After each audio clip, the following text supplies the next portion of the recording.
கர்த்தருடைய வார்த்தையை மிகவும் இன்பமாக ஆசையாக ஆர்வமாக சந்தோஷமாக கற்றுக்கொள்ளப் போகிறோம். ස්වාමීන් වහන්සේගේ වචනේ ඊටම සන්තෝෂයෙන් ජොලිතකමෙන් ඊටම උනන්දුවෙන් අපි ඉගෙන ගන්න යනවා. We are going to learn the word of God with utmost excitement, jubilancy, exuberance and excitement.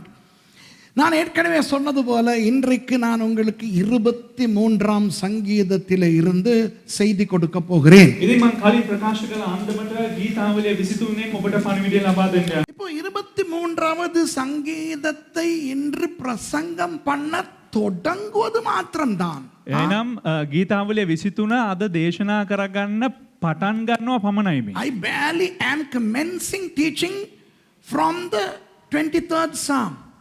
எனக்கு தெரியாது எத்தனை வாரங்களுக்கு இந்த சங்கீதத்தை நான் உங்களுக்கு பிரசங்கம் பண்ண போகிறேன் என்று. දැන් මටම දන්නේ නැහැ ගීතාවලිය 23 සති කීයකට මම දේශනා කරයිද කියලා. I don't know how many weeks or months that I'm going to be preaching from this psalm. இப்போ நீங்க நினைக்கலாம் දැන් ඔබ කල්පනා කරන්න පුළුවන්. ஒரு நாள்ல இத முடிச்சிரலாமே. එක දවසකින් මේක ඉවර කරන්න පුළුවන්. Flipping heck, you can finish this in one day. How many thousands of sermons have I heard from this psalm? இந்த சங்கீதத்திலிருந்து எத்தனை ஆயிரக்கணக்கான பிரசங்கங்களை நான் கேட்டிருக்கிறேன். මේ ගීතාවලියේ මම කොතරම් දහස් ගණන් දේශනාවන් අහලා තිබෙනවද? ஒரு பிரசங்கத்திலே முடிச்சிரலாமே. එක දේශනාවකින් මේක හමාර කරන්න පුළුවන්. இவர் இழுத்துக்கிட்டு போறாராமே. මොකක්ද දැන් මෙයා මේ අදගෙන යන්න කියනවා කියලා කියන්නේ? Why does he say that he is going to drag for weeks and months? இன்றைக்கு நான் உங்களுக்கு என்ன காட்ட போகிறேன் தெரியுமா? අද මම මොනවද දන්නවද ඔබලාට පෙන්눔 කරන්න යන්නේ? இந்த 23ஆம் சங்கீதம் எதை பற்றினது என்பதை மட்டும் தான் காட்ட போகிறேன். ගීතාවලිය 23 කියලා කියන්නේ කුමක් පිළිබඳවද යන්න පමණයි පෙන්눔 කරන්න යන්නේ. All I am going to show you today is what does Psalm 23 pertain to, or what is the central message or the theme of this psalm. அல்லது இந்த சங்கீதத்தின் பிரதான விடயம் என்ன? නැත්තම් මේ ගීතාවලියේ මේ යතුරු පදේ කොහමද ප්‍රධාන වැකිය කුමක්ද? எதை பற்றி அப்பா பேசுகிறது? කුමක් පිළිබඳවද මෙහි කතා කරන්නේ? அதை பற்றி மட்டும் தான் காட்ட போகிறேன். ඒ දේ පමණයි පෙන්눔 කරන්න යන්නේ. இப்போ இந்த சங்கீதத்தில் இருக்கிற சில விசேஷத்துவங்களை பார்ப்போமா? දැන් මේ ගීතාවලියේ තිබෙන විශේෂ ශෛලියන් ගැන බලමුද? Now may we look at this psalm and its brilliance. இப்போ இந்த சங்கீதம் என்பது මේ ගීතාවලිය යනු குழந்தையிலிருந்து மரணப்படுக்கையில இருக்கக்கூடிய ஆள் வரைக்கும் பொருத்தமான சங்கீதம். මේ ගීතාවලිය යනු කුඩා දරුවන්ගේ සිට මරණාසන්නය දක්වා සිටිනා වූ වැඩිහිටියන් දක්වා. This psalm can be used or is used by tiny children all the way to an old person in his or her deathbed. இப்போ லேசாய் குழந்தைகளுக்கு மனப்பாடம் செய்ய இந்த சங்கீதத்தை கொடுக்க முடியுமா முடியாதா? දැන් ඊටා පහසුවෙන්ම කටපාඩම් කරන්න මේ දරුවන්ට ඇවිල්ලා මේ ගීතාවලිය දෙන්න පුළුවන්. බැයිද? This can be used as an easy memory verse. சாகசம் அபுக்கா குசும் திறந்திடு சீசேன அடிச்சா வாரது 23ஆம் சங்கீதம். මූකරන ජල්තර වැඩ ජංජාල ඔක්කොම කරලා අන්තිමට නිදා ගන්න යනකොට මේක කියනවා ස්වාමිනේ මට ඔබ වහන්සේ කතා කළ මැනවම නින්දට පිවිසෙන්නට පෙර කියලා හජ්ජක්කා බුජක්කා ආත්මික ජීබුම්බා කියලා ගහපුවම එන්නේ ගීතාවලිය 23. Having entangled in all the jugglery that you can name, this fellow comes and prior to retiring on his bed or her bed, he says, Lord, speak to me. Open sesame. The Lord is my shepherd and I shall not. Oh, இது யாரையும் திட்டாது. කවුරුත් මේකේ බනින්නේ නැහැ. இப்போ நீங்கள் கடன்பட்டு வேதனையிலே இருக்கும்போது இதை வாசிக்கலாம். දැන් ඔබ ණය වෙලා ඔබ වේදනාවෙන් ඉන්නකොට ඔබ මේ දේ කියවන්න පුළුවන්. You can read this psalm when you are melancholic, when you are in debt and when you are in problems. ஆனா நல்ல சூனா ஜொலியா இருக்கும்போது கூட சந்தோஷமா வாசிக்கலாம். ඒ වගේම හොඳට චූන් එකේ ජොලියෙන් ඉන්නකොට මේක කියවන්න පුළුවන්. You can read this psalm when you are very happy and jubilant. விளங்குதா? இப்போ உங்களுக்கு யாராவது ஏதாவது அட்டாக் கொடுக்கும்போது இதை வாசிக்கலாம். දැන් ඔබට කවුරු හරි නිකන් ඇටැක් කරන්න එනකොට මේක කියවන්න පුළුවන්. If somebody is against you, then you can read this. என்ன என் சத்துருக்களுக்கு முன்பாக கர்த்தர் எனக்கு ஒரு பந்தியை ஆயத்தம் பண்ணி. ස්වාමින් වහන්සේ සතුරන් ඉදිරියේ මට භෝජනයක් ලෑස්ති කරලා You can read, my Lord prepares a table in front of my enemies, my mother-in-law. என் சத்துருக்களுக்கு முன்பாக, அதாவது என் மாமியாருக்கு முன்பாக ஆண்டவர் என்னை உயர்த்துவார். ස්වාමින් වහන්සේ මගේ සතුරු කියන්නේ කෙනෙක් මගේ නැන්දම ඉස්සර උන්වහන්සේ මාව උසස් කරනවා. இப்போ நீங்க நல்லா கவனிங்க, எந்த வயசு ஆளும் இந்த சங்கீதத்தை பயன்படுத்தலாம். ඒ කියන්නේ ඕනෑම වයස් කාණ්ඩයක එක්කෙනෙකුට මේ ගීතාවලිය භාවිතා කරන්න පුළුවන්. Any age group can use this song. எந்த மூட்ல வேணாலும் இதை பயன்படுத்தலாம். ඕනෑම අවස්ථාවක මේක භාවිතා කරන්න පුළුවන්. You can use this in any mood, in any language. அப்போ அந்த மாதிரி எத்தனையோ பிரசங்களை நீங்கள் கேட்டிருப்பீர்கள். එසේනම් ඒ වගේ බොහෝ දේශනා ඔබලා අහලා ඇති. So you may have heard umpteen messages along those lines. So why should I talk about that again? அப்போ நான் ஏன் திருப்பி அப்படி ஒரு பிரசங்கத்தை பண்ணணும்? එසේනම් මමත් ඇයි ඒ වගේ දේශනාවක් ආය කරන්න ඕන? அதனால் එම නිසා கர்த்தர் எனக்கு கொடுத்த பொறுப்பு என்ன தெரியுமா? ස්වාමීන් වහන්සේ මට දුන්නා වූ වගකීම කුමක්ද දන්නවද? So the responsibility befallen me by the Lord is to take you in a scuba diving adventure into Psalm 23. என்னோடு சேர்ந்து நீங்கள் தண்ணீரின் 23ஆம் சங்கீதம் என்னும் ஆழிக்குள் நுழைந்து உள் சென்று ஆராயப் போகிறீர்கள். ඉතින් ඔබ මාත් සමග එකතු වෙලා ගීතාවලිය 23 කියන්නා වූ ඒ වතුරේ ගැඹුර ඇතුළට ගිහිල්ලා කිමිදිලා මේ දේවල් හොයාගෙන එන්න යනවා. ඒ 23 වෙනි ගීතාවලිය යන සාගරය තුලට මාත් සමග පීනන්නට එන්න යනවා ඔබ. ලෑස්තිද? Are you ready? ආයතම. இப்ப அதுக்கு முத சும்மா மேலோட்டமா இதை வாசிச்சிருவோம். දැන් ඊට කලින් අපි උඩින් නිකන් කියවමු මේක. So we will read it peripherally, and when we reading it peripherally, I'm going to show you something very interesting. சும்மா மேலோட்டமா வாசிக்கும் போது ஒரு நல்ல இன்ட்ரெஸ்டான ஒரு விஷயத்தையும் காட்ட போறேன். නිකන් උඩින් කියවනකොට සමහරක් වැදගත් දේවලුත් ඔබලාට කියලා දෙන්න. 23ஆம் சங்கீதம் முதலாவது வசனம். ගීතාවලිය 23 පළවෙනි පදේ. Psalm 23 verse 1. கர்த்தர் என் மேய்ப்பராய் இருக்கிறார், நான் தாழ்ச்சி அடையேன். ස්වාමින් වහන්සේ මාගේ එඬේරාය මට හිඟයක් නොවන්නේ.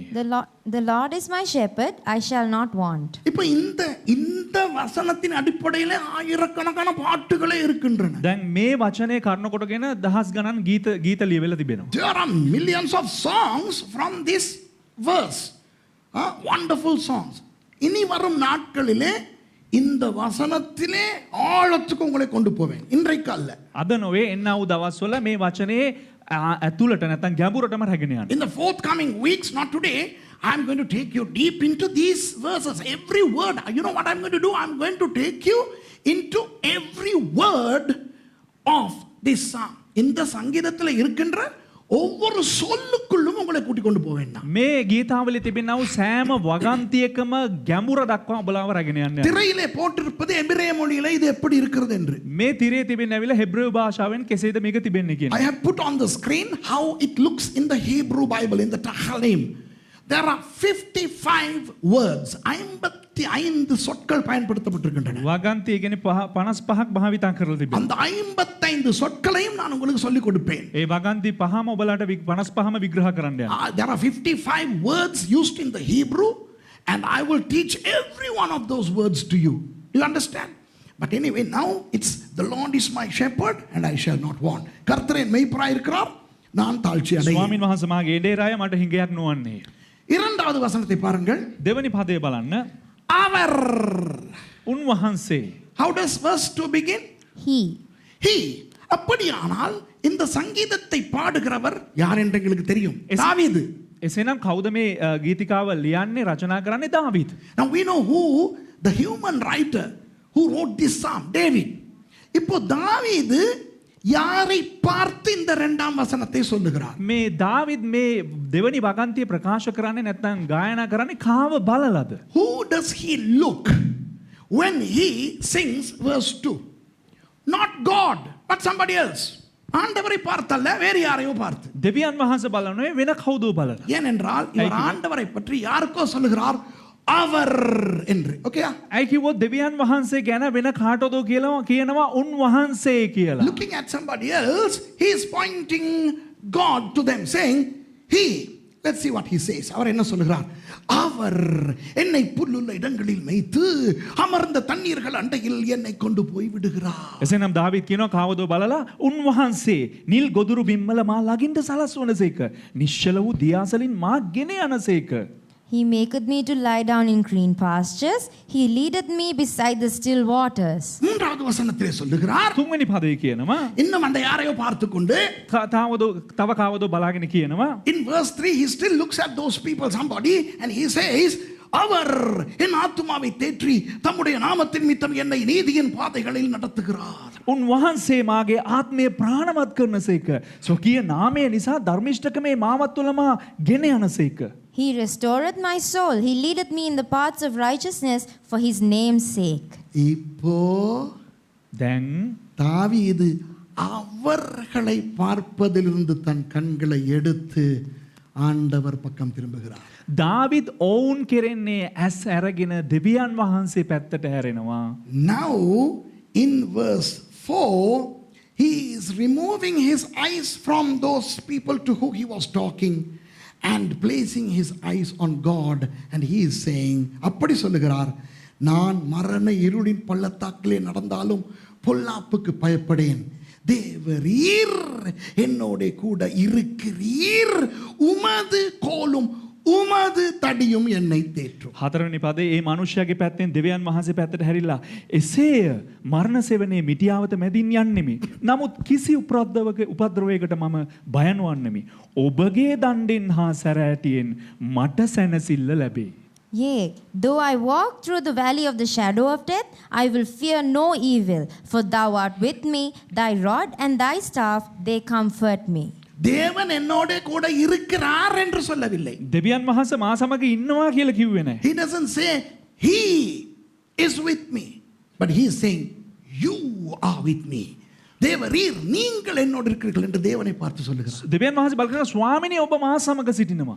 ஐந்தாவது வசனத்திலே ஆண்டவரை பார்த்து சொல்லுகிறார். 5 වෙනි පදේ දෙවියන් වහන්සේම බලාගෙන කියනවා. In verse 5 he continues to look at God and says, என் சத்துருக்கள் முன்பாக நீர் எனக்கு ஒரு பந்தியை ஆயத்தப்படுத்தி என் தலையை எண்ணெயால் அபிஷேகம் பண்ணுகிறீர், என் பாத்திரம் நிரம்பி வழிகிறது. මගේ සතුරන් ඉදිරියේ ඔබ මට කැම මෙසේයක් පිළියෙල කරනසේක, මාගේ හිස තෙලින් ආලේප කළසේක, මාගේ කුසලාන උතුරායයි. Thou preparest a table before me in the presence of mine enemies. Thou anointest my head with oil. My cup runneth over. அப்புறம் கடைசியாக மறுபடியும் எல்லார் பக்கமும் திரும்பி சொல்லுகிறார். අවසානයේට නැවත වතාවක් ඒ පිරිස ඉස්සරහට හැරිලා ආපහු කියනවා. And finally in verse 6 he turns back to those people to whom he was addressing earlier, and he says, என் ஜீவனுள்ள நாளெல்லாம் நன்மையும் கிருபையும் என்னை தொடரும், நான் கர்த்தருடைய வீட்டிலே நீடித்த நாட்களாய் நிலைத்திருப்பேன். හයවෙනි පදේ පිරිස දිහා බලාගෙන කියනවා සැබවින්ම යහපත්කමත් කරුණාවත් මාගේ ජීවිතවල සියලු දවස්වල මා අනුව එන්නේය. මා සදාකල්ම ස්වාමින් වහන්සේගේ කෘපයේ වාසය කරන්නෙමි. Surely goodness and mercy shall follow me all the days of my life, and I will dwell in the house of the Lord forever. இந்த சங்கீதம் உங்களில் எத்தனை பேருக்கு மனப்பாடமாய் தெரியும்?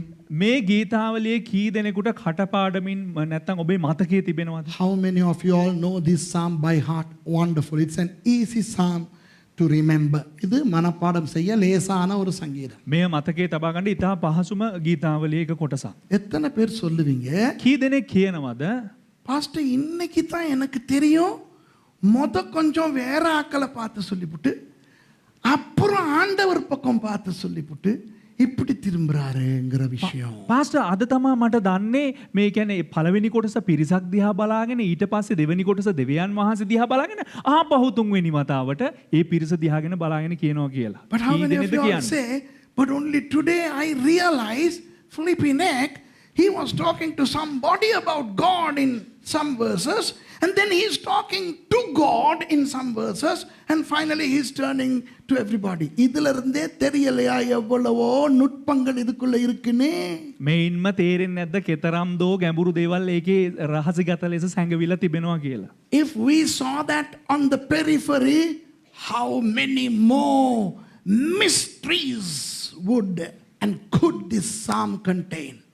இப்போ விளங்குதா எப்படிப்பட்ட ஒரு சங்கீதத்துக்கு வந்திருக்கிறோன்ட்டு? දැන් වැටහෙනවද කෙබඳු සංගී මේ ගීතාවලියක් තුළද ඔබ පැමිණ තිබෙන්නේ කියලා? What sort of a psalm this is? Now you realize, huh? Anyway, I'm not going to take a lot of time. நான் நிறைய டைம் எடுக்க போறதில்லை. ඉතින් මම ගොඩක් වෙලාව ගන්න යන්නේ. இன்றைக்கு நான் உங்களுக்கு காட்ட போவது ஒரே ஒரு விஷயம். මම ඔබලාට පෙන්වුම් කරන්න යන්නේ අද එකම එක විෂයක්. இந்த சங்கீதத்தின் மூல கருத்து, மூல பொருள், மைய பொருள் என்ன?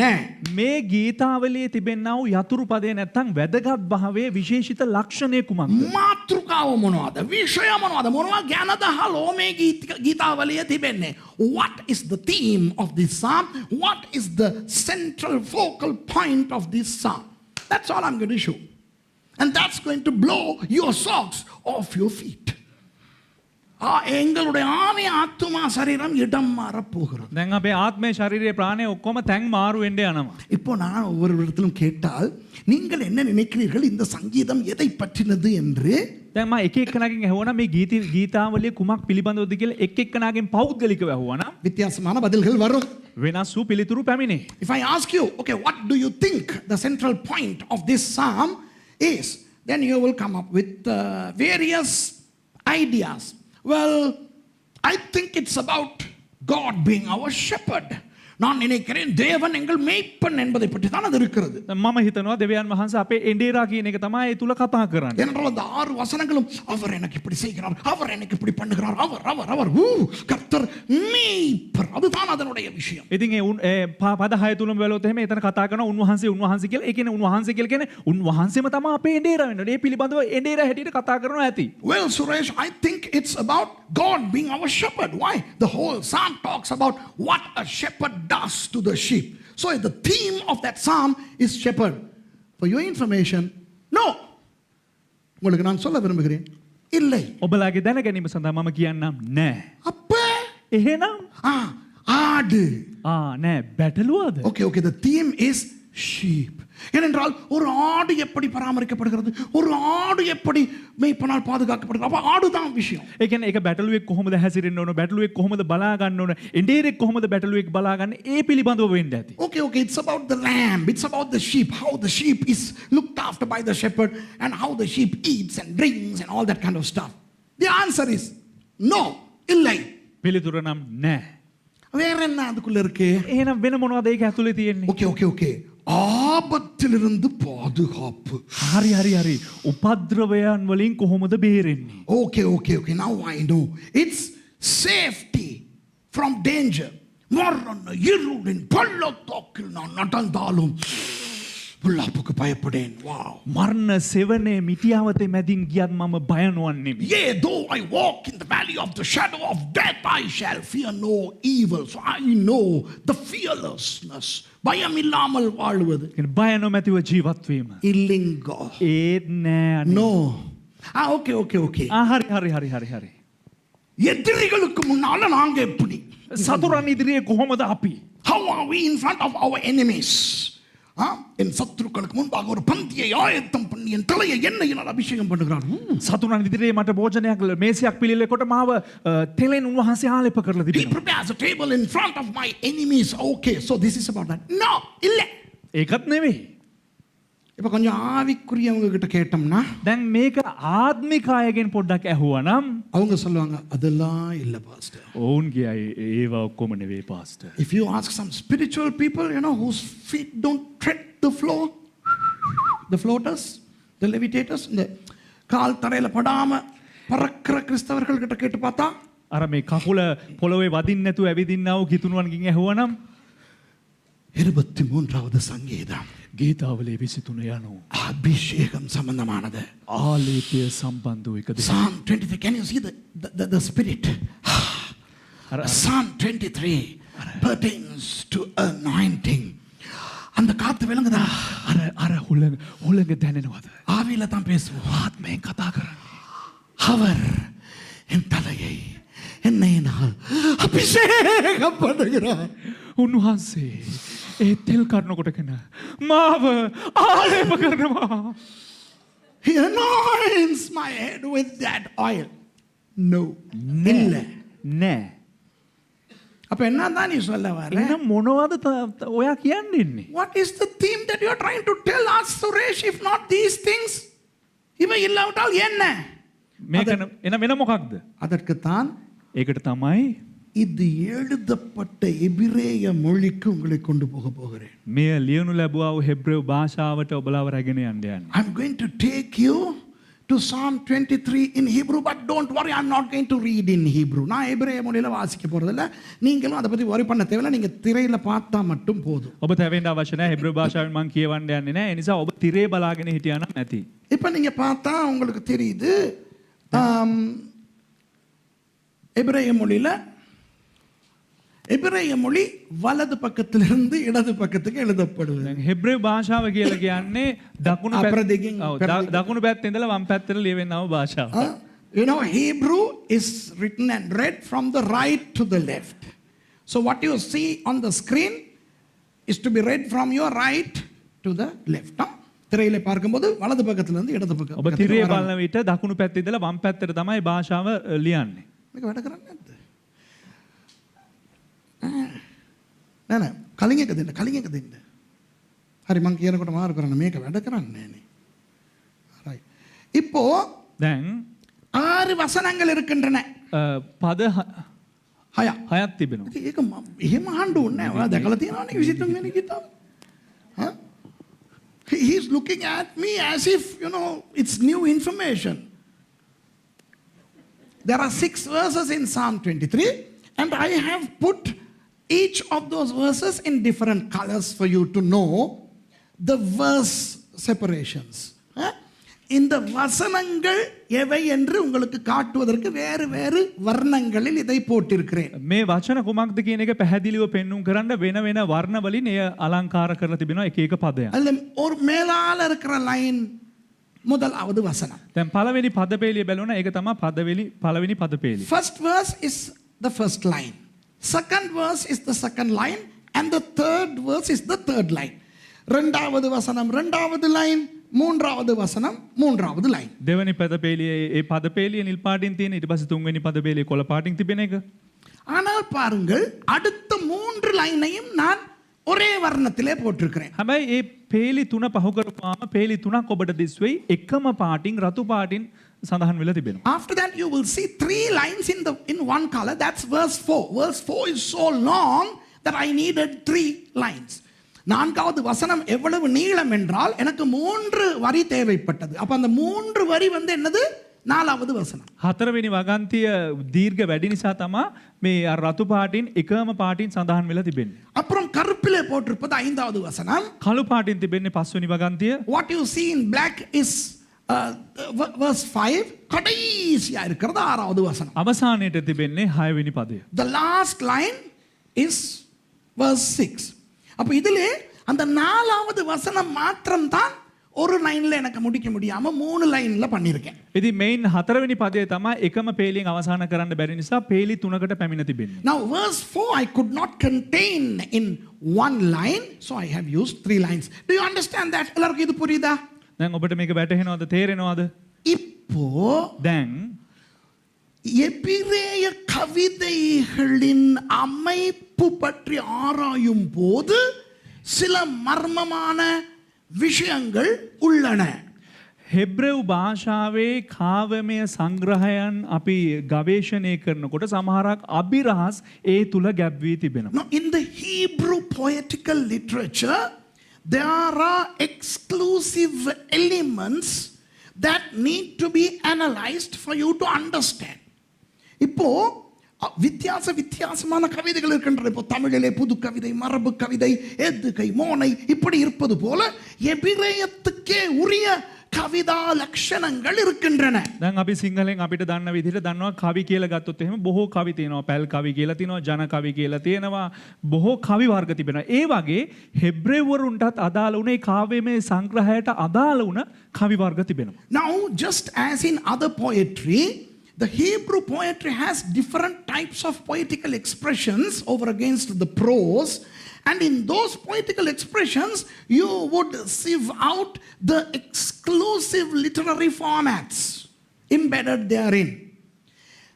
அந்த விதத்தில் இந்த சங்கீதத்தின் மைய கருத்து ඒ ආකාරයට මේ ගීතාවලියේ මාතෘකාව වන්නේ මධ්‍යම මාතෘකාව, the central focal theme of the psalm is placed right in the center of this poetry. இந்த கவிதையின் நடுவிலே போடப்பட்டிருக்கிறது. මේ කවියේ මධ්‍යස්ථව ඒ මාතෘකාව අඩංගු වෙනවා. මාව බලපන්. ඊළඟ එක. இப்போ இதே வசனத்தை நான் அடுத்த திரையிலே எப்படி போட்டிருக்கிறேன் என்று பாருங்கள். දැන් මේ වචනේ මේ ඊළඟ තිරයේ කොහොමද දිස් වෙන්නේ කියලා බලන්න. இந்த ஒவ்வொரு வசனங்களிலும் எத்தனை எழுத்துக்கள் இருக்கின்றன, எத்தனை சொற்கள் இருக்கின்றன என்று பாருங்கள். ඒ කියන්නේ මේ හැම වචනයකම කීයක් අක්ෂර අකුරු වචන තිබෙනවද කියලා බලන්න. How many words are there in each of these verses? Now look, don't bother about the number of words in your English Bible, because this was not written in English. உங்கள் தமிழ் வேதாகமங்களில் எத்தனை சொற்கள் இருக்கின்றன என்று தயவு செய்து கவலைப்படாதீர்கள். ஏனென்றால் இதை தாவீது தமிழிலே எழுதவில்லை. ඔබ තැවෙන්න යන්න එපා. අයියෝ කොච්චර වචන ගොඩක් ඇවිල්ලා මේ අපේ මේ පරිච්ඡේදයේ 23 තුල තියෙනවද කියලා ඔබ තැවෙන්න යන්න එපා. මොකද දාවීද් ඇවිල්ලා සිංහලෙන් ලිව්වේ නැහැ. அப்போ இது எபிரேய மொழியிலே எழுதப்பட்டிருக்கிறபடினால் உங்களுக்கு எபிரேய மொழி தெரிய தேவையில்லை. திரையிலே பாருங்கள், நான் உங்களுக்கு அந்த එන්නිකේ තන්දිරකරේ. හෙබ්‍රේව භාෂාව ඔබට දන්නේ නැති නිසා ඔබ ඒ තැවෙන්න යන්නත් එපා. ඔබ තිරිය බලා ගන්න. මම ඒ ගණන සංඛ්‍යාව මම හරියට ඔබලාට ඉදිරිපත් කරන්න. You don't need to know Hebrew. I have done the homework and I have given you on the screen. Look at the first line, the first verse. முதல் வசனத்தை பாருங்கள். පළවෙනි පේලිය පමණක් බලන්න. 4 சொற்கள் இருக்கின்றன. පද 4ක් තිබෙනවා. 1 2 3 4 වචන 4ක් තිබෙනවා. அப்ப நான் பக்கத்துல 4ன்னு போட்டிருக்கேன், தெரியுதா? මේ 4යි කියලා එතන සංඛ්‍යාව තිබෙනවා. ඒ So කියන්නේ since there are 4 words, I have put 4 there. இப்போ ஒரு நீலம் கருப்பு என்று நான் வர்ணம் போட்டது உங்களுக்கு எண்ணுவதற்கு லேசாய் இருப்பதற்கு. නිල් පහට කළු පාට කියලා දාලා තියෙන ඔබලාට ගණන් කරන්න ලේසි වෙන්න. In order to make it easy for you to count, I have used alternate colors, black and blue. Okay? கொஞ்சம் இப்போ கொஞ்சம் போரிங் மாதிரி இருக்கும். உண்மையை தெரிஞ்சுக்கிட்ட பிறகு பைத்தியம் பிடிக்கும். දැන් ටිකක් බලනකොට නිකන් බෝරින් වගේ තියෙවි. හැබැයි සත්‍යතාවය දැනගත්තාම නියමයි කියාගෙන ඉඳී. You know, when you look at the structural constituency of this verse, it may be a little bit boring, but when you learn the focal element, you are going to be surprised. இப்போ இரண்டாவது வசனத்தை பாருங்க. දෙවෙනි පේලිය බලන්න. 7 சொற்கள் இருக்கின்றன. වගන්ති 7ක් අන්තර්ගත වෙනවා. So second verse has 7 words and the third verse has 7 words. තුන්වෙනි පේලියත් ඒ වගේම වගන්ති 7ක් අන්තර්ගත වෙනවා. மூன்றாவது வசனமும் 7 சொற்களை கொண்டிருக்கிறது. அப்போ 7 மேலும் 14 14 4 18. அதை பத்தி கவலைப்படாதீங்க. 7යි 7යි 14යි 14යි 4යි 18යි ඒ ගැන තැවෙන්නත් එපා. So it's 4 plus 7 plus 7, so that's 18. Don't worry about that. இப்ப வருவோம் 4வது வசனத்துக்கு. දැන් බලන්න 4වෙනි වගන්තිය.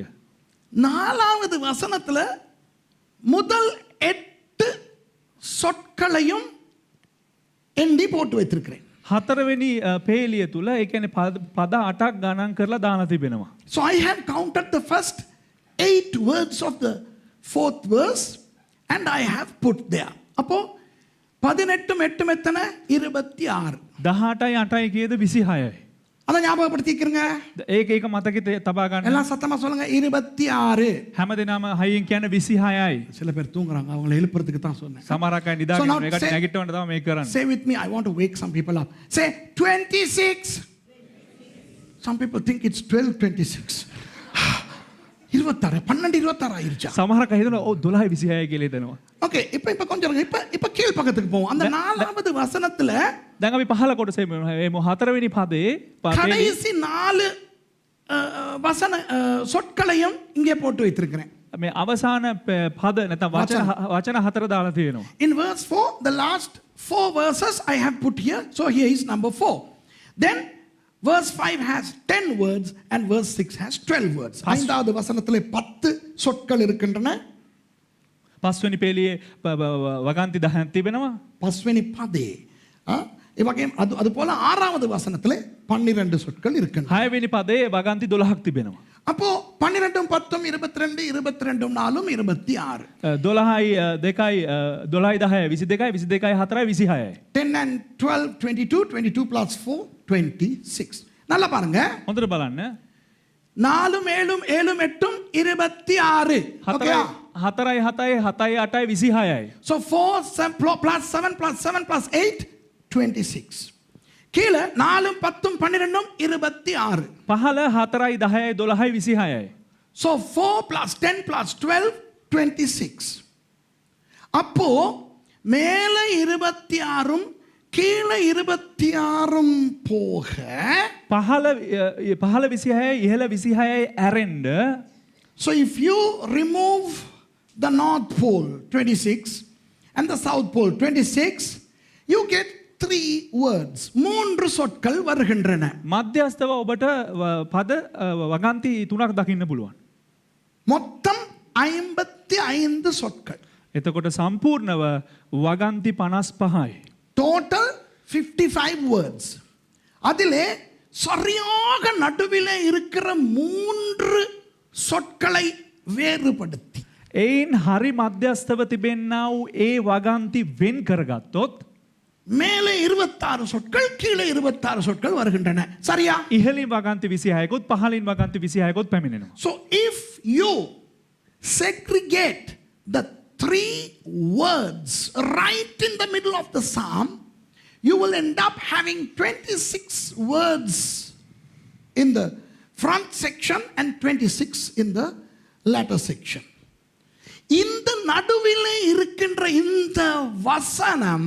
මධ්‍යස්ථව තිබෙන්නා වූ මේ පදය වචනය இதுதான் இந்த சங்கீதத்தின் மைய வசனம் මෙය තමා මේ ගීතාවලියේ තිබෙන්නා වූ මධ්‍යස්ථ වගන්තිය so this statement consisting of 3 words is the central sentence or the central theme of the psalm and that is அது என்னவென்றால் එය කුමක්ද නම් ஏனெனில் தேவரீர் என்னோடே கூட இருக்கிறீர் මක්නිසාද ඔබ මා සමගය for you are with me okay அப்போ முதலாவது சொல் என்ன පළවෙනි පදය කුමක්ද நீல கலர்ல போட்டிருக்கேன் නිල් පාටින් තිබෙනවා ஏனெனில் මක්නිසාද so what I have written in blue the first word is for or because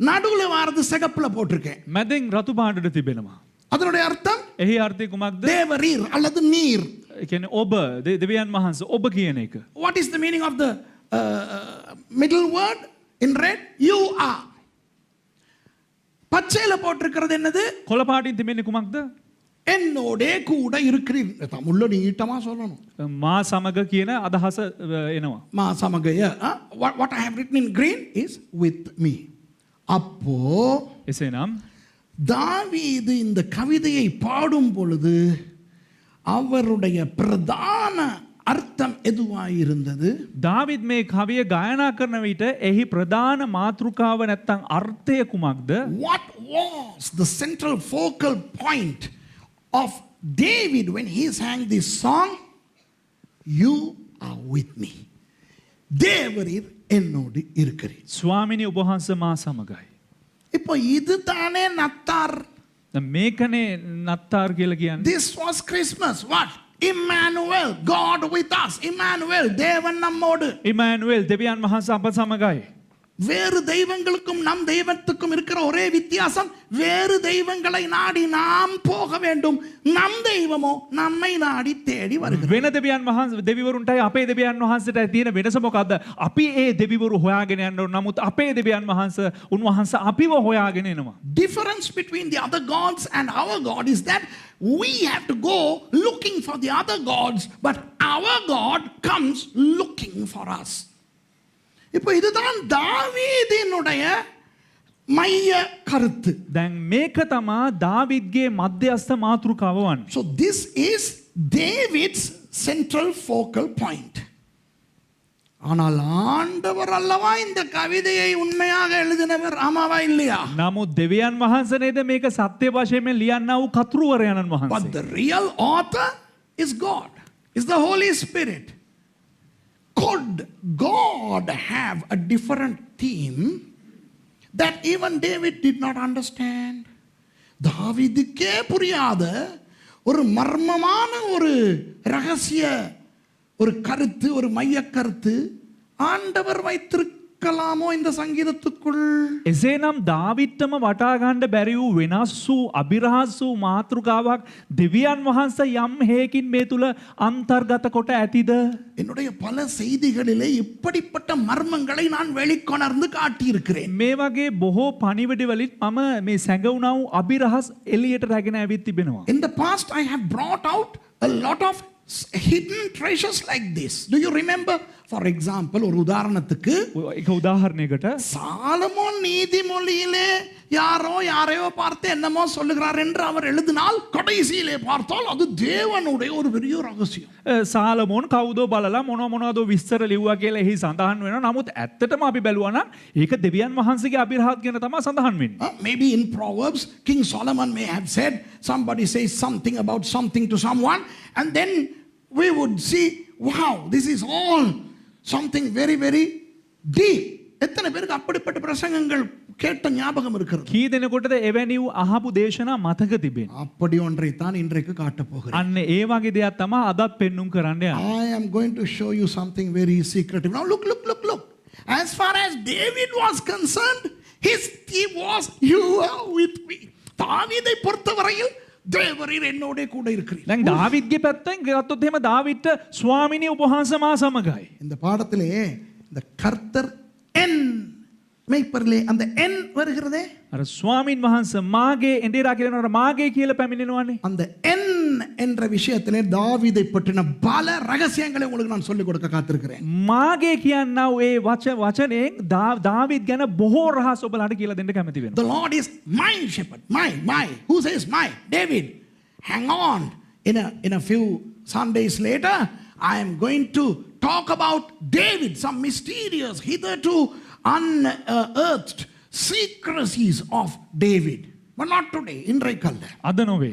அப்போ தாவீதை பொறுத்தவரை එසේනම් දාවිද්ට අනුකූලව தேவரீர் என்னோட இருக்கிறீரப்பா. அதுதான் இந்த சங்கீதத்தின் கருத்து. දෙවියන් වහන්සේ මා සමගයි. ඒක තමයි දාවිද්ගේ පැත්තෙන් එන්නා වූ එකම කරුණ. As far as David is concerned, okay, Lord, you are with me. That's the central focal concept, theme of this psalm. ஆனால் හැබැයි இந்த வசனத்தை மறுபடி பாருங்கள். මේ වචනය ආපහු බලන්න. 3 சொற்களை எடுத்தபடியினால் தானே இது நடு வாக்கியமாய் வந்தது.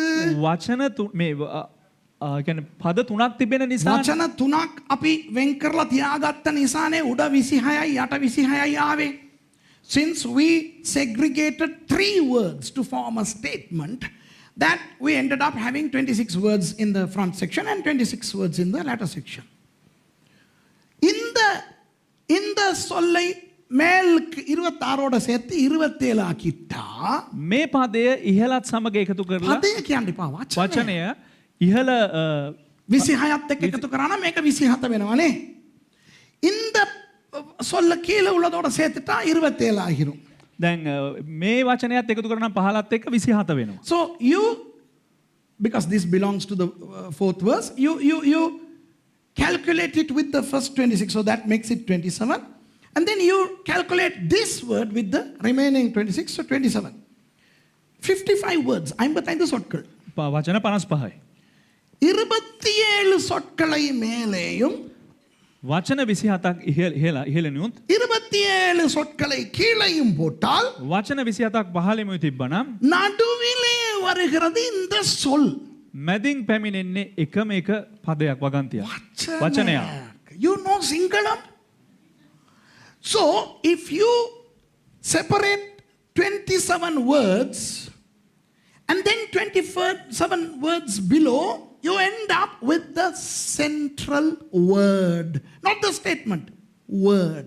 அப்போ அந்த நடு வாக்கியம் அல்ல, நடு சொல் வருகிறது. ඒ කියන්නේ මධ්‍යස්ථව තිබෙනා ওই පද පේලිය නෙවෙයි අර වචනය. அந்த நடுவிலே வருகிற வாக்கியம் தேவரீர் என்னோட கூட இருக்கிறீர். මධ්‍යස්ථව තිබෙනා වූ වාක්‍යම දෙවියන් වහන්සේ ඔබ මා සමගයි. The central statement is you are with me. What is the central word? நடுவிலே அமைந்த சொல் என்ன? නමුත් මධ්‍යස්ථව තිබෙනා වූ වගන්තිය නැත්නම් වචනේ කුමක්ද? இதோ இந்த சொல். இதோ இந்த சொல். මෙන්න මේ වචනය. This word. Come on, everybody wake up. எழும்புங்கோ. இப்பதான் அவனே பைத்தியம் பிடிக்க போகுது நமக்கு. දැන් තමයි අපිට පිස්සු හැදෙන්න යන්නේ. Now we are going to get into the mystery. Look, this is Psalm 23, 23ஆம் சங்கீதம். මෙන්න ගීතාවලිය 23. 55 சொற்கள். වචන 55යි. 55 words. அப்போ சரியாக நடுவிலே வருகிற 28வது சொல் என்ன? එසේනම් හරි මධ්‍යස්ථව පැමිණෙනා වූ 28 වෙනි වචනය කුමක්ද? What is the 28th word or the word that comes right in the middle which has 27 words previously and 27 words later? அதாவது 27 சொற்கள் மேல இருக்குது, 27 சொற்கள் கீழே இருக்குது.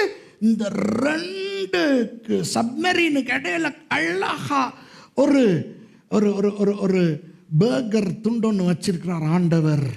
ஒரு சொல். මේ උඩ ඉහළ වචන 24ත් ඒ වගේම පහලින් තිබෙන වචන 28ත් අර බනිස් දෙකක් මැද නිකන් අර බර්ගර් කෑල්ලක් වගේ දෙවියන් වහන්සේ තියලා තියෙනවා එක වචනයක්. ඒක මොකක්ද? Look at the 27 words above and the 27 words below. The two pieces of bread between which is sneaked in a beautiful spiritual burger which has one word. What is that word? அந்த சொல் என்ன? ඒ වචනේ කුමක්ද? நான் அதை மாத்திரம் எபிரேய மொழியிலே சொல்லுகிறேன். මම ඒක විතරක් හෙබ්‍රේව භාෂාවෙන් කියන්න.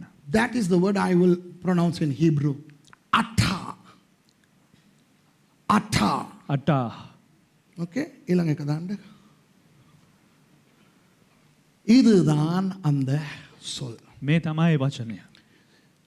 இப்ப දැන් ஒரு பயங்கர விஷயம் உங்களுக்கு காட்டுறேன். එක භයානක දෙයක් ඔබලට පෙන්눔 කරා. இந்த மூன்று எழுத்துக்களில் நடுவிலே இருக்கின்ற எழுத்து எது?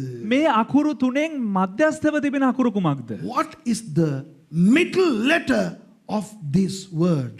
The letter tau. Tau என்கின்ற எபிரேய எழுத்து. ටව් කියන්නා වූ හෙබ්‍රේව අක්ෂරය. சொல்லுங்க, உங்களுக்கு தெரியாததா? tau எதை குறிக்கும்? කියන්න ටව් කියලා කියන්නේ මොකක්ද ඔබටද දන්නේ නැත්තේ? Don't you know the meaning of tau? Come on, tell me. What is tau? මොකක්ද ටව් කියන්නේ? Cross. කුරුසය. சிலுவை. விளங்குதா உங்களுக்கு? වැටහෙනවද ඔබලට? උඩ වචනයට යන්න, බයිබල් වචනයට යන්න.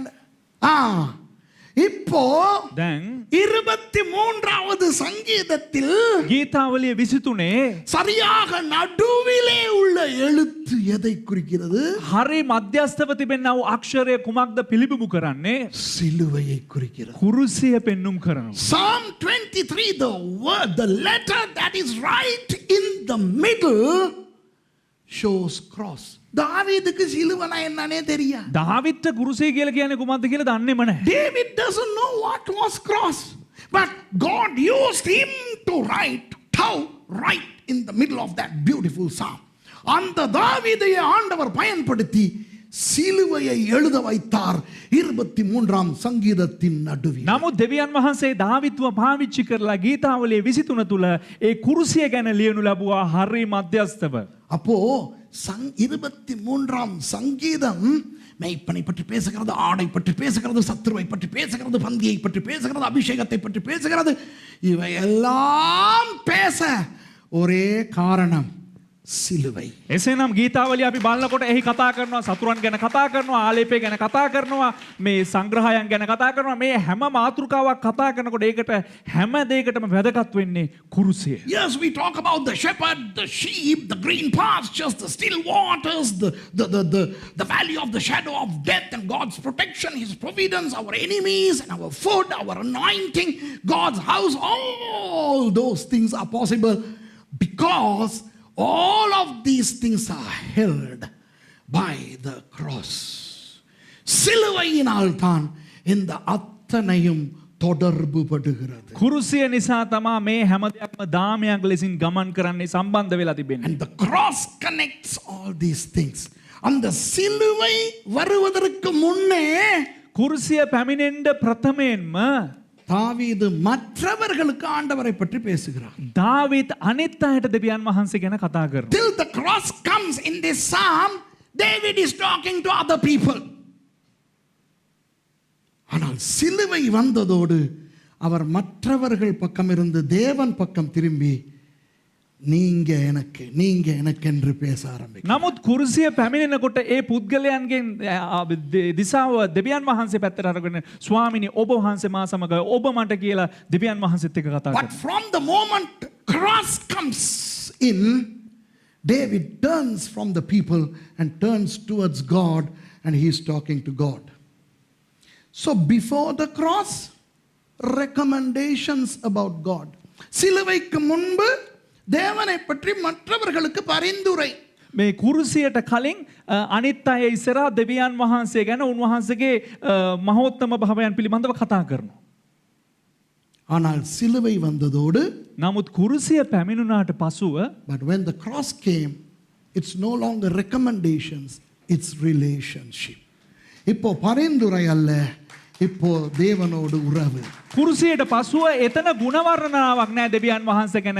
එතන කතා කරන්නේ උන්වහන්සේත් සමග තිබෙන සම්බන්ධතාවයක් ගැන. இப்போ நீங்கள் ஒரு அரசியல்வாதியினுடைய நன்மைகளை புகழ்ந்து பேசலாம். ඔබ සමහරක් වෙලාවට දේශපාලඥයෙක්ගේ යහපත් දේවල් ගැන කතා කරන්න පුළුවන්. ஆனால் உங்களுக்கும் அந்த அரசியல்வாதிக்கும் உறவே இருக்காது. නමුත් ඔබටත් ඒ දේශපාලඥයාටත් කිසිම සම්බන්ධතාවයක් නෑ. You may be fond of a politician, you may recommend that politician, but you and that politician have no relationship whatsoever.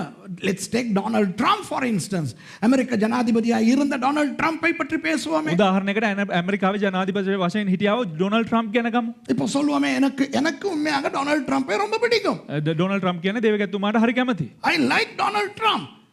நான் டொனால்ட் ட்ரம்பை நிறைய ரெக்கமெண்ட் பண்ணியிருக்கேன் மக்களுக்கு. මේ ජනතාවට මේ ඩොනල්ඩ් ට්‍රම්ප් ගැන බොහෝ විස මේ කියලා තිබෙනවා එහෝ හොඳ පුද්ගලෙක්. I have recommended former President Donald Trump to many people, and I even told a lot of my American friends, vote for Donald Trump. என்னுடைய பல அமெரிக்க நண்பர்களுக்கு முன்பு நான் சொன்னேன், டொனால்ட் ட்ரம்புக்கு உங்களுடைய வாக்கை அளியுங்கள் என்று. මගේ ඇමරිකාවේ යහළුවන්ට මම කියලා දෙනවා ඔබගේ ඡන්දය පාවිච්චි කරනකොට ඩොනල්ඩ් ට්‍රම්ප්ට පාවිච්චි කරන්න කියලා. ஆனால் எனக்கும் டொனால்ட் ட்ரம்புக்கும் உறவே இல்லை, நான் அவரை கண்டதே இல்லை. හැබැයි ඩොනල්ඩ් ට්‍රම්ප්ටයි මටයි කිසිම සම්බන්ධතාවයක් නැහැ. මම හොව දැකලත් නැහැ. But I have no relationship with Donald Trump. I haven't seen him. He doesn't know me. அவருக்கு என்னை தெரியாது. ඔහුට මාව දන්නේ නැහැ. அதுபோல ඒ වගේ ஆண்டவரை பற்றி நாம் யார் வேண்டுமானாலும் மற்றவர்களுக்கு பரிந்துரை செய்யலாம். දෙවියන් වහන්සේ ගැන ඕනම කෙනෙකුට අපිට ගුණ වර්ණනා කරන්න පුළුවන් වහන්සේ On the පිළිබඳව. same token, we can recommend God to people. God is good. God is lovely. God is my shepherd. You know, he does this, that and the other. தேவன் நல்லவர். දෙවියන් වහන්සේ යහපත්. அவர் இப்படி பண்றார். උන්වහන්සේ මෙහෙම කරනවා. அவர் அப்படி பண்றார். උන්වහන්සේ එහෙම කරනවා. அவர்கிட்ட வாங்க. அவர்கிட்ட வாங்க. උන්වහන්සේ ගාමට එන්න. That's what David was doing until he came to the cross. தாவீது சிலுவை என்கின்ற அந்த சொல்லுக்கு வரும் வரை அதை தான் சொல்றார். ඒ කුරුසිය කියන වචනයට වෙනතෙක් දාවිත් ඒ පිළිබඳව තමයි ප්‍රකාශ කළේ. கர்த்தர் என் மேய்ப்பராய் இருக்கிறார். ස්වාමීන් වහන්සේ මාගේ එඬේරාය. The Lord, he is my shepherd.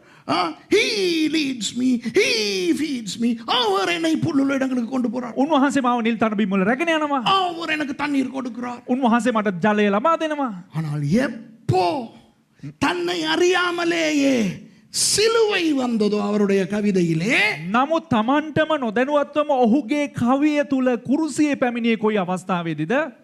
மற்றவர்களை விட்டுவிட்டு ஆண்டவர் பக்கம் திரும்பி நீங்க நீங்க நீங்க நீங்க என்று பேச ஆரம்பிக்கிறார். අනිත් අයගෙන් හැරිලා දෙවියන් වහන්සේ පැත්තට හැරිලා ස්වාමිනේ ඔබ වහන්සේ තමා ඔබ වහන්සේ තමා ඔබ වහන්සේ තමා කියලා දෙවියන් වහන්සේ ගැන කතා කරනවා. The moment cross appears in his psalm, he turns from the people and he comes into a relationship with God and says, you instead of he. Hey, that's the gospel, that's Christianity. இதுதான் சுவிசேஷம், இதுதான் கிறிஸ்தவம். මෙය තමා සුභාරංචිය, මෙය තමා ක්‍රිස්තියානි කාරකම. ரட்சிக்கப்படும் வரைக்கும் நமக்கு இயேசு அவருடைய தெய்வம், வெள்ளைக்காரனுடைய தெய்வம், அவங்கள தெய்வம். ගැලවීම ලබන තෙක් මේ යේසුස් වහන්සේ අපිට සුද්දාගේ දෙවියන් වහන්සේ, අරයාගේ දෙවියන් වහන්සේ, ඒ රටේ දෙවියන් වහන්සේ. Until we get saved, Jesus is the God of the Christians, God of the white man. But when we encounter cross, Jesus becomes our God. என்றைக்கு சிலுவை நம்முடைய வாழ்க்கைக்கு வருகிறதோ அன்றிலிருந்து இயேசு நீங்க என்னுடைய. නමුත් කවද්ද කුරුසිය අපේ ජීවිතයට පැමිණෙන්නේ එදා පටන් ස්වාමිනී වහන්සේ මා සමගයි, ඔබ වහන්සේ මා සමගයි කියලා කියන්න යනවා. எத்தனை பேர் சொல்வீங்க, ஐயோ இத நான் எதிர்பார்க்கல பாஸ். කීදෙනෙක් කියනවා පාස්ටර් මම මේදී බලාපොරොත්තු වෙන්නේ How many නැහැ. of you all say, I didn't expect this? Wait, there is a little bit more to blow your socks. இன்னும் கொஞ்சம் இருக்குடி. තවත් දේවල් තියෙනවා. புத்தா அந்திமேකට தாண்ட அற வச்சனிட்டே ஆண்ட போவோம், அந்த அட்டா என்கிற அந்த சொல்லுக்கு போவோமா? ඒ අටා කියන වචනයට යමුද? சிலுவை நடுவில் இருக்குது. මධ්‍යස්ථව කුරුසිය තිබෙනවා. Cross is in the middle. Who hung on the cross? யார் சிலுவையில தொங்கினது? කවුද කුරුසිය එල්ලුනේ? இயேசுவானவர். යේසුස් වහන්සේ. அப்போ இந்த டவ் எதை குறிக்கும்? එහෙනම් මේ ටව් මොකද්ද පෙන්눔 කරන්නේ? இயேசுவானவரை தானே. යේසුස් වහන්සේව පෙන්눔 කරනවා, පිළිබිඹු කරනවා. So the tau represents Christ. What is the first letter? Aleph. அதற்கு முன்னே இருக்கிற எழுத்து என்ன? ඒට කලින් තිබෙන අක්ෂරය කුමක්ද? Aleph. ආලෙෆ්. Aleph எதை குறிக்கும்? ආලෙෆ් කුමක්ද පිළිබිඹු කරන්නේ? தேவனை குறிக்கும். දෙවියන් වහන්සේව පිළිබිඹු කරනවා. What does Aleph represent? God, the Father. அடுத்த எழுத்து என்ன? අවසාන අක්ෂරය කුමක්ද? He. Hey. What is the third letter? He. அது Aleph, Bet, Gimel, Dalet, He. 5. தேவ வல்லமையை குறிக்கும். ආලෙෆ් බෙත් ගිමෙල් Dalet, Dalet. දාලෙත් හේ. දන්නේ නැත්නම් කියන්න එපා, නිකන් කියන්න. පස්වෙනි අකුර. පස්වෙනි අකුර Aksharaya. Fifth letter, He, is what? The power of God. Christians, in Acts chapter 2, who empowered the church? The Holy Spirit. அப்போஸ்தலர் 2ஆம் அதிகாரத்திலே சபையை வல்லமையினால் அக்கினியினால் நிரப்பினவர் யார்? ක්‍රියා දෙවනි පරිච්ඡේදයේ සභාව ගින්දරෙනුත් ඒ වගේම බලයෙනුත් පුරවනු ලැබුවේ කවුද? பரிசுத்த ஆவியானவர். ශුද්ධාත්මයන්න් වහන්සේ. அப்போ இந்த ஹே பரிசுத்த ஆவியானவரை குறிக்கும். හේ ශුද්ධාත්මයන්න් වහන්සේ පිළිබිඹු කරනවා. So this he represents the Holy Spirit. So we have the Father, Son and the Holy Spirit. பிதா, குமாரன், பரிசுத்த ஆவியானவர் இருக்கிறார். පියාණන් වහන්සේ, පුත්‍රයාණන් වහන්සේ, ශුද්ධාත්මයන්න් වහන්සේ දැන් මේ ස්ථානයේ සිටිනවා. மவனே தாவீதுக்கு இதெல்லாம் தெரியவே தெரியாது. දාවිත්ට මේ ගැන කිසිම දෙයක් දන්නේ නැහැ. David doesn't know any of these things.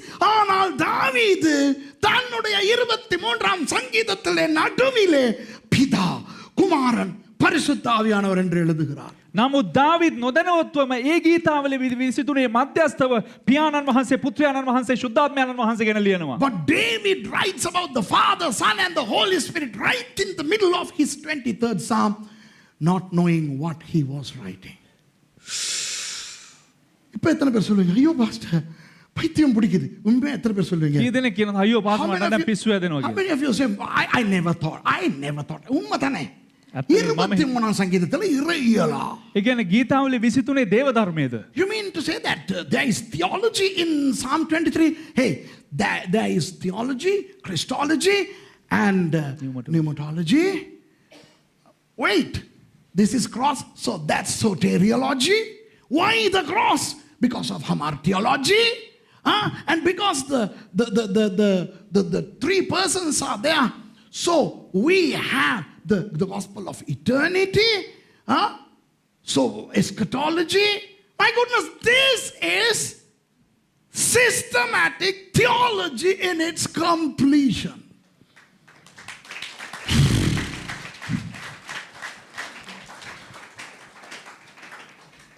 இறையியல், දේව ධර්මය, கிறிஸ்துவியல், ක්‍රිස්තු ධර්මය, பரிசுத்த ஆவியியல். ශුද්ධාත්මයන්න් වහන්සේ පිළිබඳව ධර්මය. ஏன் சிலுவை? ඇයි කුරුසය? ரட்சிப்பு. ஆகவே ரட்சணியவியல். ගැලවීම පිළිබඳව ධර්මය. ஏன் ரட்சிப்பு பாவம் என்று படிக்கலாம். ஆகவே பாவ இயல். ඇයි ගැලවීම කියන්නේ පාපේ නිසා. පාපය පිළිබඳව ධර්මය. பாவத்தில் இருந்தவன் சிலுவையினால் ரட்சிக்கப்பட்டபடியால் அவனுக்கு நித்திய ஜீவன். அப்போ கடைசி கால இயல். පාපේ නිසා ඒ පුද්ගලයාට ගැලවීම ලැබුණ නිසා ගැලවීම කරනකොට සදාකාලීන ජීවිතය. ඒ නිසා සදාකාලීන ජීවිත පිළිබඳව ධර්මය. இப்போ இந்த காலேஜில் தியாலஜி படிச்சு கொடுக்கறது நீங்க தானே துஷார்? இதுக்குள்ள அவ்வளோ தியாலஜி இருக்கா இல்லையா? ஆமா.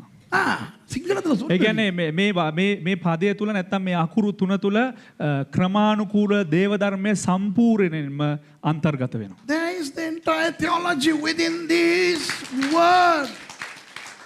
கடைசியா இன்னொரு ஹோல்மங் கதை ஒன்று சொல்லிட்டு முடிக்கவா? අවසානයේට තව එක හොල්මන් වෙන කතාවක් කියලා අවසන් කරන්නද? Finally, shall I tell you something very Holmanusiastic? I am excited. I am happy. நான் ரொம்ப சந்தோஷமா இருக்கிறேன். இதெல்லாம் நான் உருவாக்க முடியாது. ඉතින් මේවා හදන්න පුළුවන් දේවල් නෙවෙයි.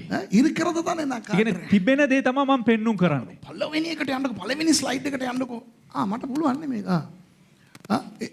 இங்க பாருங்க. இந்த ஜோக் என்னன்னா මේකේ වෙහිලුව කුමක්ද the කියනවා? joke is this is Psalm 23. இதுதான் 23ஆம் சங்கீதம். මේක තමයි ගීතාවලියේ 23 වෙනි පරිච්ඡේදය.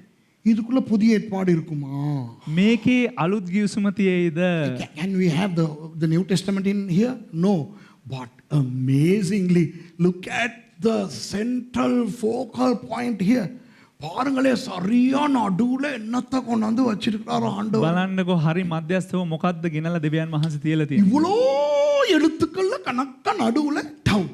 මෙතරම් අක්ෂර මධ්‍යස්ථව ටව් පිහිටලා තිබෙනවා. In all these letters, the one right in the middle is tau. And the word in the center is ata. I'll come to that later. That's my last explanation for today.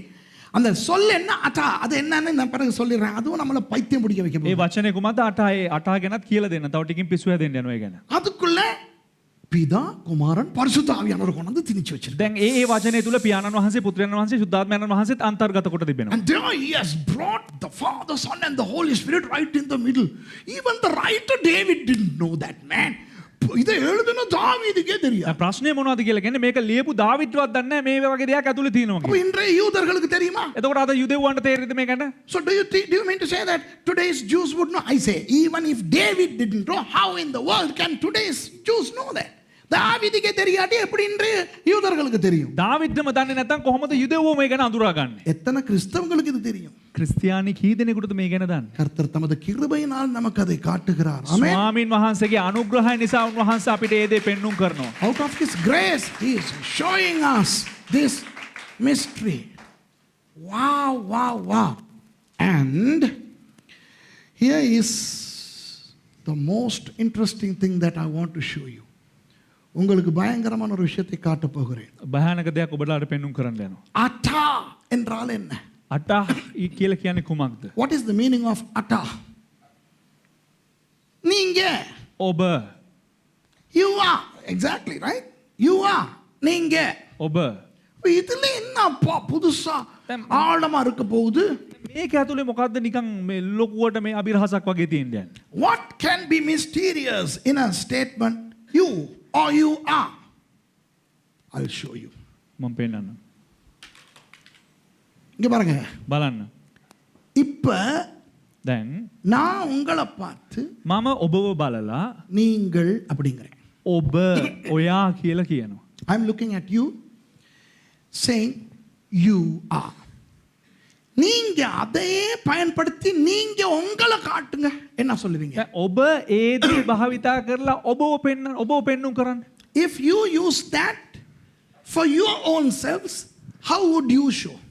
நான் உங்களை பார்த்து මම ඔබව බලලා நீங்கங்கறேன். ඔබ කියලා කියනවා. I am telling you you. Now you tell me about you. நீங்க உங்களை பத்தி சொல்லுங்க. දැන් ඔබ ගැන කියන්න. என்ன? நான். ඒ කියන්නේ මම. I am. உங்களுக்கு தெரியுமா? ඔබට දන්නවද? இந்த அட்டாஹ் என்பது என்னவென்றால் මේ අටාහ් කියලා කියන්නේ කුමක්ද කිව්වොත් மோசேக்கு எரிகிற செடியிலே இருந்த ஆண்டவர் මෝසේට දැල්වෙන පඳුරේ සිටියා වූ දෙවියන් වහන්සේ ஹயா என்றார் தானே. හයා කියලා ප්‍රකාශ කළා නේද? Remember, God told his name to Moses in Exodus chapter 3, saying, Haya. அந்த ஹயா என்பதை இப்ப ஆண்டவர் மோசே கிட்ட கேட்டார்னா சரி இப்ப நான் தானே ஹயா எங்க நீ சொல்லு நான் யாரு? දැන් දෙවියන් වහන්සේ කිව්වනේ මෝසෙස්ට තමන් හයා කියලා. දැන් උඹ කියපන්කො බලන්න උඹ කවුද කියලා. மோசே சொல்ல வேண்டும் அட்டா. මෝසේ කියන්න ඕන අටා. So after God introducing himself to Moses saying, I am. Now you tell me, அட்டா. அதாவது එනම් தேவன் தன்னை ஹயா என்று குறிப்பிடுவதை දෙවියන් වහන්සේ තමාව හයා කියලා පිළිබිඹු කරන එක நாம் அவருக்கு நீங்கள் என்று சொல்ல பாவிப்பது அட்டா. ඒ කියන්නේ අපි දෙවියන් වහන්සේට ස්වාමීනි ඔබ කියන දේ අපි පෙන්눔 කරන්න යන්නේ අටා කියනව වචනේ. What God uses to denote himself as I am, if it were to be told by us, it's you are. அட்டா. இப்ப விளங்குதா? දැන් වැටහෙනවද? எத்தனை பேருக்கு விளங்கல்ல? කී දෙනෙකුට තේරුනේ නැද්ද? எத்தனை பேர் ஹோல்மாங் ஆகி இருக்கிறீங்க? කී දෙනෙක් හොල්මන් වෙලා ඉන්නවද? How many of you all are confused? Yeah. In other words, unknowingly, David was using God's name without using God's name from the human perspective. தேவனுடைய நாமத்தை அப்படியே இல்லாமல் நாம் சொல்லுகின்ற விதத்திலே தாவீது தன்னை அறியாமல் சொல்லுகிறார். දෙවියන් වහන්සේගේ නාමය දෙවියන් වහන්සේට විතරයි නේ කියන්න පුළුවන් හයා කියලා. නමුත් එහෙම කියන්න බැරි නිසා මෙයාගේ පැත්තෙන් හටා කියලා කියනවා. හටා මගෙත් එක්ක ඉන්නවා. හටා என்னோடு இருக்கிறீங்க. You are hata hata with me. Woo! Can you see that? விளங்குதா உங்களுக்கு? වැටහෙනවද ඔබලාට? எத்தனை பேருக்கு விளங்குது? කී දෙනෙකුට තේරෙනවද? How many of you understand? அப்படியானால் එසේනම් நாம் தேவனை பார்த்து தேவனே அல்லது நீங்கள் என்று சொல்லும் போது අපි දෙවියන් වහන්සේ බලලා ස්වාමිනී දෙවියනී කියලා අපි කියන විට ඔබ කියලා ඔබ කියනකොට කියන every time we in our own languages address God as you, he listens in Hebrew, doesn't he? இப்ப நாங்க தமிழ்ல பேசலாம் எந்த மொழியில வேணாலும் பேசலாம். அவர் எதுல புரிஞ்சுக்கிடுவாரு? எபிரேய மொழி. ஏன்னா அதுதான் அவருடைய மொழி. අපි සිංහලෙන් කතා කරන්න පුළුවන් ඕනම භාෂාවෙන් කතා කරනවා. නමුත් දෙවියන් වහන්සේට ඒක උන්වහන්සේ වටහා ගන්නේ කොහොමද? ஹெப்ரேய அப்ப භාෂාවෙන්. நீங்க நீர்னு சொல்லுங்க நீங்கள்னு சொல்லுங்க அவருக்கு எப்படி கேட்கும்? அட்டா අටාன்னு தான் கேட்கும். දැන් ඔබ දෙවියන් වහන්සේ බලලා ඔබ නැත්තම් ඔයා කියලා කතා කරනකොට උන්වහන්සේට ඒක ඇහෙන්න යන්නේ අටා කියලා. So you talk to God in English, although he knows English, he prefer to listen in Hebrew. So there is a automatic translation device on the way. So when you say, Lord, you, he hears you saying ata. இப்ப நீங்க அட்டா என்று சொல்லும் பொழுது யாரை குறிப்பிடுகிறீர்கள்? දැන් ඔබ අටා කියලා කියනකොට කාවද එතන පිළිබිඹු වෙන්නේ? කවුද නියෝජනය So කරන්නේ? every time you use the word atta, who are you talking about? பிதா, குமாரன், பரிசுத்த ஆவியானவர். පියාණන් වහන්සේ, පුත්‍රයාණන් වහන්සේ, ශුද්ධාත්මයන්න් වහන්සේ. So you are talking about the Father, Son and the Holy Spirit. ஆகவே நீங்க பிதாவே நீர் அப்படின்னு சொன்னாலும் பரவாயில்ல. ඒ නිසා ඔබ පියාණනි ඔබ කියලා කිව්වත් කමක් නැහැ. இயேசுவே நீர் என்று சொன்னாலும் பரவாயில்ல. යේසුනි ඔබ කිව්වත් කමක් නැහැ. பரிசுத்த ஆவியானவரே நீர் என்று சொன்னாலும் பரவாயில்ல. ශුද්ධාත්මයන්නි ඔබ කිව්වත් කමක් නැහැ. மவனே நீர்னு சொல்லிட்டீங்களா? அட்டான்னு அவருக்கு கேக்குது. அது மூணு பேரையும் குறிக்குது. පුතේ ඒ කියන්නේ ඔබ කියලා කියනකොට එතන අටා අන්තර්ගත වෙනවා. ඒ නිසා ඒ තුන් දෙනාම එතන ඉන්නවා. It doesn't matter you say, Father, are you there? Jesus, can you hear me? Holy Spirit, be with me. It doesn't matter.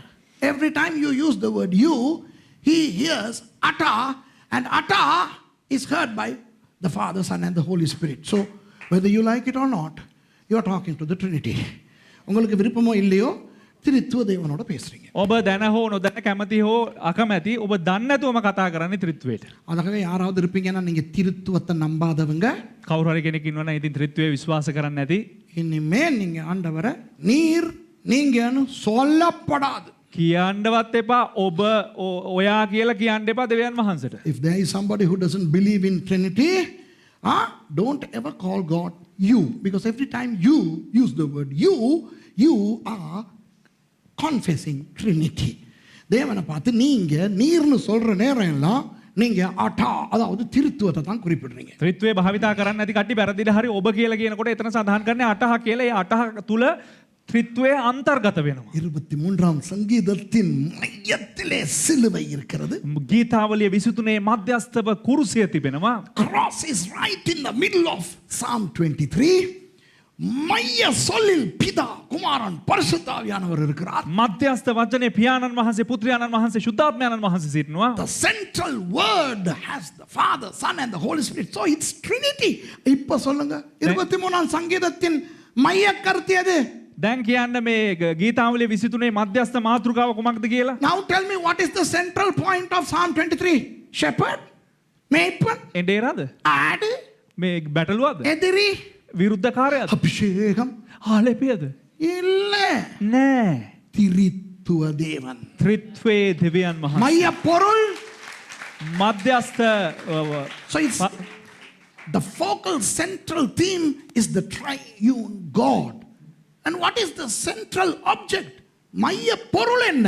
මධ්‍යස්ථ මේ දේ කුමක්ද? புல்லு, මේ වල්, தண்ணி, ජලය, எண்ணெய், තෙල්, கர்த்தருடைய வீடு ස්වාමින් වහන්සේගේ නිවස இல்லைங்கோ சிலுவை. නෑ කුරුසය.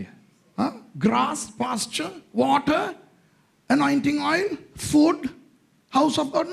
No. Cross. ஆண்டவர் கண்ணுக்கு தெரியாம ஆனா பார்க்கிற மாதிரி பார்த்தும் காணாத மாதிரி சிலுவையையும் திருத்துவத்தையும் நடுவுல வச்சிருக்கிறாருங்க 3000 வருஷமா. දෙවියන් වහන්සේ ඒ කියන්නේ බලනකොට පේන්නේ නැති වෙන්න හොයාගන්න බැරි වෙන්න අවුරුදු 3000ක් තිස්සේ කුරුසියෙහි අන්තර්ගත කරලා තිබෙනවා අවුරුදු For 3,000 years God has put it there. Everybody sees but nobody looks. Everybody looks but nobody sees that the cross and the triune God have always been there in the most famous psalm in the world for 3,000 years. சங்கீதங்களிலேயே பிரபலமான சங்கீதத்துக்குள்ள 3000 வருஷமா இது உட்கார்ந்துகிட்டு இருக்குது.